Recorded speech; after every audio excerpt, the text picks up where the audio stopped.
अगर मैं आपसे बोलूं कि पिछले 10 साल में भारत के अंदर ऐसा कोई भी active mid cap mutual fund नहीं है जो अपने इंडेक्स को बीट कर पाया हो, तो आपका इसके ऊपर क्या रिस्पॉन्स होगा? बिल्कुल सही सुना आपने, ये बिल्कुल सच्चाई है। आज के टाइम में ऐसा कोई भी एक्टिव मिड कैप का म्यूचुअल फंड नहीं है जो पिछले 10 साल के टाइम पीरियड में अपने इंडेक्स को बीट कर पाया हो। जो अभी के टाइम में ट्रेंड चालू हुआ था ना पिछले 5 साल से कि एक्टिव म्यूचुअल फंड बहुत ही बढ़िया परफॉर्मेंस दे रहे हैं, अब वो उल्टा पड़ रहा है। अब यहाँ पे इंडेक्स बढ़िया परफॉर्मेंस दे रहा है लंबे टाइम में, क्योंकि शॉर्ट टर्म में हमें दिखता है कि एक्टिव म्यूचुअल फंड ने 30% का रिटर्न दिया है, 40% का रिटर्न दिया है। बट अगर हम वहीं पे लॉन्ग टर्म की बात कर रहे होते हैं तो वहां पे इंडेक्स फंड जो होते हैं, मिड कैप के जो इंडेक्स फंड होते हैं, वो आसानी से एक्टिव म्यूचुअल फंड को बीट कर देते हैं। और एक्टिव म्यूचुअल फंड में फंड मैनेजर के होते हुए भी इंडेक्स फंड के मुकाबले कम रिटर्न मिल रहा है। तो यहां पे एक बहुत बड़ा सवाल निकल के आ रहा है और बहुत बड़ा कंफ्यूजन भी निकल के आ रहा है कि आज के टाइम में क्या किया जाए, इंडेक्स फंड में जाया जाए या एक्टिव म्यूचुअल फंड में जाया जाए, कौन सा सबसे बेस्ट ऑप्शन होने वाला है लंबे टाइम के लिए। इस पूरे वीडियो के अंदर हम इसी मुद्दे के बारे में बात करने वाले हैं कि एक्टिव मिड कैप में जाएं कि इंडेक्स मिड कैप में जाएं, कौन सा मिड कैप सबसे बेस्ट होने वाला है। तो अगर आप एक मिड कैप के इन्वेस्टर हैं या मिड कैप में इन्वेस्ट करने के बारे में सोच रहे हैं तो इस पूरे वीडियो को एंड तक वॉच करिएगा, तभी आपको अच्छे से समझ में आने वाला है, तभी आप अच्छे से डिसीजन ले पाएंगे।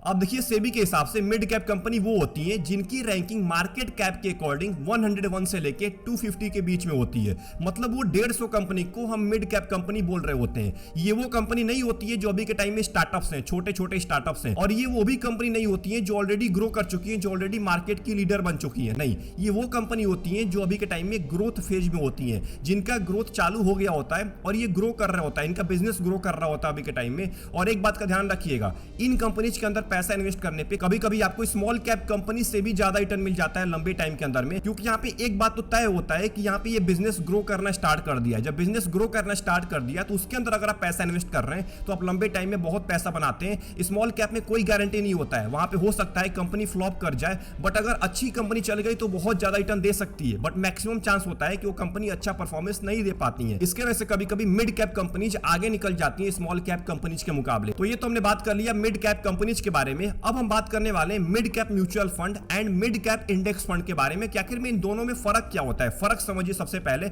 उसके बाद आगे चल के बहुत ज्यादा आपको आसानी होने वाली है। तो अगर बात करें मिड कैप इंडेक्स फंड की तो इसको हम पैसिव फंड बोल सकते हैं। अब पैसिव फंड क्यों बोलते हैं? क्योंकि जो मिड कैप इंडेक्स फंड होता है ना, वो इंडेक्स को फॉलो करता है। इसका नाम ही है इंडेक्स फंड, यानी कि इंडेक्स को फॉलो करने वाला है। तो जो निफ्टी मिड कैप 150 है, जो इंडेक्स है मिड कैप का, मेन इंडेक्स है, उसको फॉलो करता है मिड कैप का इंडेक्स फंड। अब जितने स्टॉक्स आपको निफ्टी मिड कैप 150 में दिखने वाले हैं, मतलब 150 कंपनी, उतने ही कंपनी आपको मिड कैप के इंडेक्स फंड के अंदर दिखने वाली है। अब मिड कैप के इंडेक्स फंड में आपको एक्सपेंस रेशियो बहुत ही कम देना पड़ता है, क्योंकि यहाँ पे फंड मैनेजर का रोल पूरी तरीके से खत्म हो जाता है। फंड मैनेजर का एक ही काम होता है कि वो अपना दिमाग लगाता है, अपने अकॉर्डिंग स्टॉक्स को पिक करता है, जो कि मिड कैप के इंडेक्स फंड में इसका कोई काम नहीं होता है, क्योंकि यहाँ पे सिंपल कॉपी कर रहा होता है इंडेक्स को, निफ्टी मिड कैप 150 को कॉपी कर रहा होता है। तो फंड मैनेजर का रोल खत्म हो जाता है, इसके वजह से आपको एक्सपेंस रेशियो कम देना पड़ता है मिड कैप इंडेक्स फंड के अंदर। एंड अगर बात करें मिड कैप म्यूचुअल फंड की, जिसको हम active mid cap mutual fund बोल सकते हैं, क्योंकि इसमें फंड मैनेजर एक्टिवली फंड को मैनेज कर रहा होता है, अपने अकॉर्डिंग स्टॉक्स को पोर्टफोलियो में लेके आ रहा होता है और उसके अंदर आपके पैसे को इन्वेस्ट करता है।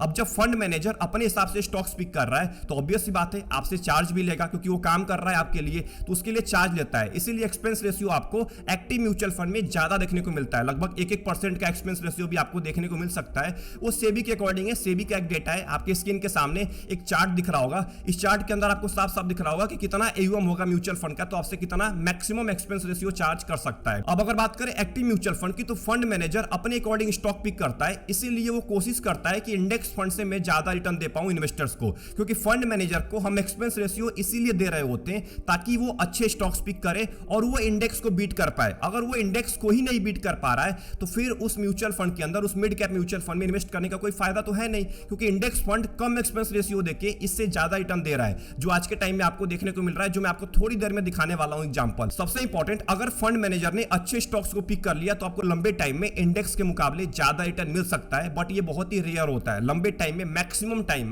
टाइम इंडेक्स फंड आगे निकल जाते हैं मिड कैप म्यूचुअल फंड के मुकाबले। अब मैं आपको वो चीज दिखाने वाला हूं जो आप देख के बहुत ज्यादा हैरान हो जाएंगे अगर आप मिड कैप म्यूचुअल फंड के इन्वेस्टर हैं। तो आपको यहाँ पे एक बार फोकस करना है। आपके स्क्रीन के सामने कुछ डेट्स दिख रहे होंगे, 31 दिसंबर 2015 से लेके 31 मई 2025 2025 के बीच में, मतलब ये 10 साल का आपको टाइम पीरियड दिख रहा है। और यहाँ पे जो आपको दिख रहा है ना 3 साल, 5 साल, 10 साल, ये वो टाइम पीरियड है। मान के चलते हैं 2015 से 5 साल पहले यानी कि 2010 से लेकर 2015 के बीच में कितने परसेंट ऐसे मिड कैप के फंड है जिन्होंने अपने बेंचमार्क को बीट किया, यानी कि इंडेक्स को बीट किया है। मतलब 31 दिसंबर 2015 को 5 साल के टाइम पीरियड में 88% ऐसे मिड कैप थे जिन्होंने अपने बेंचमार्क को बीट किया था। यानी कि 2010 से लेकर 2015 के बीच में 88% ऐसे मिड कैप के फंड हैं जिन्होंने आउट परफॉर्म किया है अपने बेंचमार्क को। वहीं 2019 की बात करें तो यहां पे देखिए 3 साल के टाइम पीरियड में यानी कि 2016 से लेकर 2019 के बीच में 35% ऐसे मिड कैप के म्यूचुअल फंड्स हैं जिन्होंने आउट परफॉर्म किया है अपने बेंचमार्क को। वहीं अगर हम 2020 की बात करें तो यहां पे देखिए 10 साल के टाइम पीरियड में देखिए 65% ऐसे मिड कैप के म्यूचुअल फंड्स हैं जिन्होंने अपने बेंचमार्क को बीट किया है 10 साल के टाइम पीरियड में। यानी कि 2010 से लेकर 2020 के टाइम पीरियड में 65% ऑफ मिड कैप ऐसे हैं जिन्होंने अपने बेंचमार्क को बीट किया।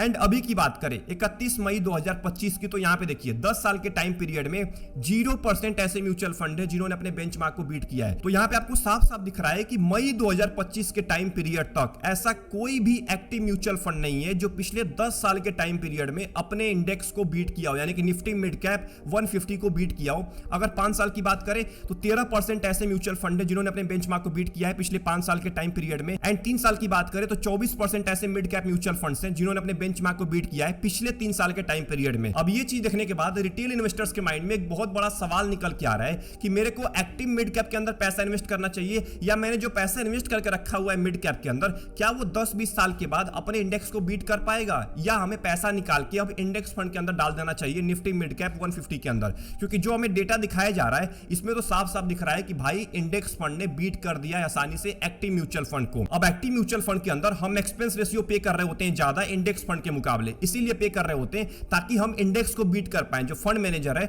वो आउट परफॉर्म कर पाए बेंचमार्क को, बेंचमार्क इंडेक्स को। बट इसका तो उल्टा ही हो रहा है अभी के टाइम में, हम ज्यादा फीस भी पे कर रहे हैं और उसके मुकाबले अंडर परफॉर्मेंस भी हमें देखने को मिल रहा है लंबे टाइम में। तो क्या किया जाए, इंडेक्स फंड में जाया जाए या एक्टिव म्यूचुअल फंड में ही पैसा इन्वेस्ट किया जाए? तो देखिए आपको मिड कैप 150 इंडेक्स में तब पैसा इन्वेस्ट करना है जब आपको एक सिंपल इन्वेस्टमेंट चाहिए, लो कॉस्ट इन्वेस्टमेंट चाहिए, आपको एक्सपेंस रेशियो कम पे करना है एंड आपको सिंपल चाहिए, आपको ज्यादा टेंशन नहीं चाहिए कि फंड मैनेजर ने कौन से स्टॉक को पिक किया है, कौन से स्टॉक को निकाला है, कितना परफॉर्मेंस है, इंडेक्स का कितना परफॉर्मेंस है, बेंचमार्क को बीट किया है कि नहीं किया है। अगर आपको इसका बिल्कुल टेंशन नहीं चाहिए तो भाई आप सिंपल मैं आपको बताता हूं, आप इंडेक्स फंड के अंदर पैसा इन्वेस्ट करिए। एंड दूसरा सबसे इंपॉर्टेंट, अगर आप मार्केट के रिटर्न से पूरी तरीके से ओके हैं, पूरी तरीके से संतुष्ट हैं, तो आप जाइए मिड कैप 150 इंडेक्स के अंदर। क्योंकि अगर बात करें पिछले 5 साल की तो लगभग 27 से लेकर 28% का आपको इंडेक्स ने रिटर्न दिया है। तो अगर आप इससे पूरी तरीके से संतुष्ट हैं तो आप बिल्कुल मिड कैप 150 इंडेक्स के अंदर पैसा इन्वेस्ट करिए। एंड वहीं पे आपको फंड मैनेजर के परफॉर्मेंस पे डिपेंड नहीं रहना है, तो भी आप इंडेक्स फंड को चूज कर सकते हैं। अगर आपको लगता है कि फंड मैनेजर बेंचमार्क को बीट नहीं कर पा रहा है तो आप सीधा इंडेक्स फंड के अंदर पैसा इन्वेस्ट करिए, वहां पे आपको कोई भी फंड मैनेजर वाला लोचा नहीं मिलने वाला है। अगर बात करें कि active mid cap mutual fund में किसको पैसा इन्वेस्ट करना चाहिए, तो अगर आप अंडर परफॉर्मेंस झेलने के लिए तैयार हैं, शॉर्ट टर्म में रिस्क झेलने के लिए तैयार है,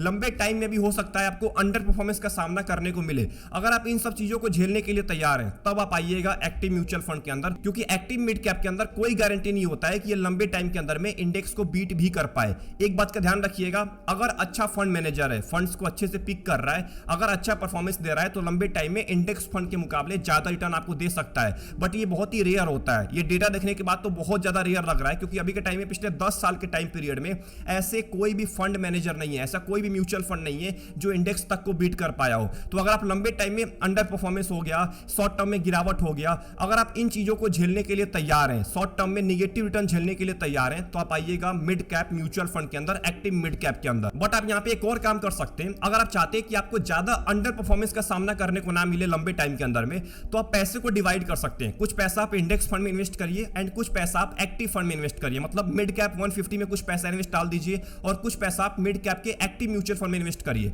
तो अगर आप ऐसे करके पैसा इन्वेस्ट करते हैं ना, तो आपको ज्यादा अंडर परफॉर्मेंस का सामना करने को नहीं मिलेगा लंबे टाइम के अंदर में। और अगर आपका एक्टिव म्यूचुअल फंड इंडेक्स को बीट नहीं भी कर पाता है तो आपको जो इंडेक्स फंड है वहां से रिटर्न मिलता रहेगा और एक्टिव म्यूचुअल फंड तो आपको रिटर्न देगा ही देगा। तो ऐसे करके भी आप पैसा इन्वेस्ट कर सकते हैं। अगर आप अभी के टाइम में टेंशन ले रहे हैं कि आखिर में क्या किया जाए, सारा का सारा पैसा उठा के मैंने तो एक्टिव मिड कैप में डाल दिया है, अगर आप ऑलरेडी पैसा इन्वेस्ट कर रहे हैं तो आपको कुछ नहीं करना है, आप पैसा इन्वेस्ट करते रहिए। अगर आपने एक अच्छे मिड कैप म्यूचुअल फंड को चूज किया है तो आने वाले 10-15 साल के अंदर में आसानी से वो बेंचमार्क को बीट कर देगा। बट अगर आप सेफ मिड कैप के अंदर पैसा इन्वेस्ट किए, बिल्कुल ही सेफ खेलता है, वो बिल्कुल रिस्क नहीं लेना चाहता है, तो इससे अच्छा आप इंडेक्स फंड में चले जाइए। भाई साहब वो लंबे टाइम में बीट नहीं कर पाएगा बेंचमार्क को। अगर वो सेफ खेलता है, ज्यादा पैसा वो वो लार्ज कैप के अंदर कुछ पैसा इन्वेस्ट करता है और मिड कैप में डालता है, स्मॉल कैप में कोई भी एलोकेशन नहीं होता है। तो मैं तो बोलूंगा इससे अच्छा आप मिड कैप 150 इंडेक्स में डाल दीजिए, वहां पे कम से कम आपके मैक्सिमम पैसे को मिड कैप कंपनीज के अंदर इन्वेस्ट किया जाएगा। तो आई होप आपको समझ में आ गया होगा कि आखिर में कौन से टाइप के इन्वेस्टर को कहां पे इन्वेस्ट करना चाहिए। एक बात का ध्यान रखिएगा, ये बहुत चीजें पाई जाती है मिड कैप और स्मॉल कैप के अंदर,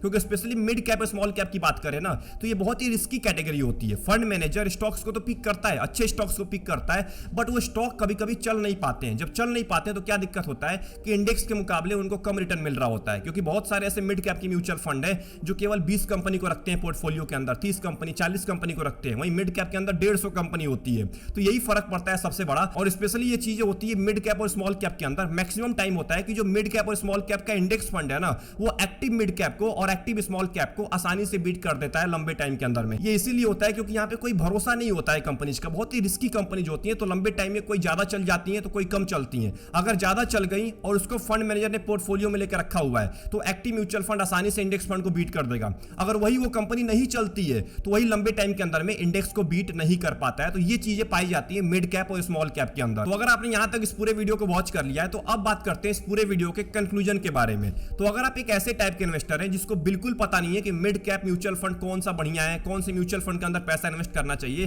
तो आप अभी के टाइम में मिड कैप इंडेक्स फंड से शुरुआत करिए। अगर आप एक बिगिनर हैं, आपको मार्केट के बारे में ज्यादा नॉलेज नहीं है, आप ज्यादा ट्रैक नहीं कर पाते मार्केट को, तो आप सिंपल उपाय करिए, आप इंडेक्स फंड से शुरुआत करिए। इंडेक्स फंड भी लंबे टाइम में आपको बढ़िया रिटर्न देता है। वहीं अगर आप एक ऐसे इन्वेस्टर हैं जो पूरी तरीके से इंफॉर्मेशन रखते हैं अपने पास, मार्केट को एक्टिवली ट्रैक करते हैं एंड आप पेशेंस रख सकते हैं, आपको पता है कि गिरावट होता है शॉर्ट टर्म के अंदर में, आप पेशेंस रखने वाले इन्वेस्टर हैं, तो आप जाइए एक्टिव मिड कैप के अंदर, क्योंकि लंबे टाइम के अंदर में एक अच्छा active mid cap mutual fund आसानी से इंडेक्स फंड को बीट कर देगा। मैं आपको फिर से बोलने वाला हूं, उस मिड कैप के अंदर पैसा मत इन्वेस्ट करिएगा जो ज्यादा सेफ खेलता हो, जो ज्यादा सेफ पैसा इन्वेस्ट करता हो। वही म्यूचुअल फंड्स होते हैं जो लंबे टाइम के अंदर में इंडेक्स को बीट नहीं कर पाते हैं। उन म्यूचुअल फंड्स के अंदर आप ज्यादा पैसा इन्वेस्ट करने के बारे में सोचिए। अगर आप मिड कैप के अंदर इन्वेस्टिंग करना चाहते हैं, जो अभी के टाइम में बेट लेते हैं, अच्छे अच्छे स्टॉक्स पे बेट लेते हैं, उनके अंदर पैसा इन्वेस्ट करते हैं, तो चांसेस ज्यादा होते हैं इंडेक्स के मुकाबले ज्यादा रिटर्न देने के। ये मेरा ओपिनियन है, आपका कुछ और हो सकता है। आई होप आपको वीडियो पसंद आई होगी। वीडियो पसंद आई, वीडियो को लाइक कर दीजिएगा एंड चैनल को जरूर सब्सक्राइब कर लीजिएगा, क्योंकि अगर आप सब्सक्राइब नहीं करेंगे तो ऐसे इंफॉर्मेटिव वीडियोज बहुत ज्यादा मिस करने वाले हैं। एंड कमेंट बॉक्स के अंदर टाइप करके ये बताइए कि क्या आप एक्टिव म्यूचुअल फंड के अंदर पैसा इन्वेस्ट करते हैं या index mid cap mutual fund के अंदर पैसा इन्वेस्ट करते हैं, किसमें आप पैसा इन्वेस्ट करते हैं,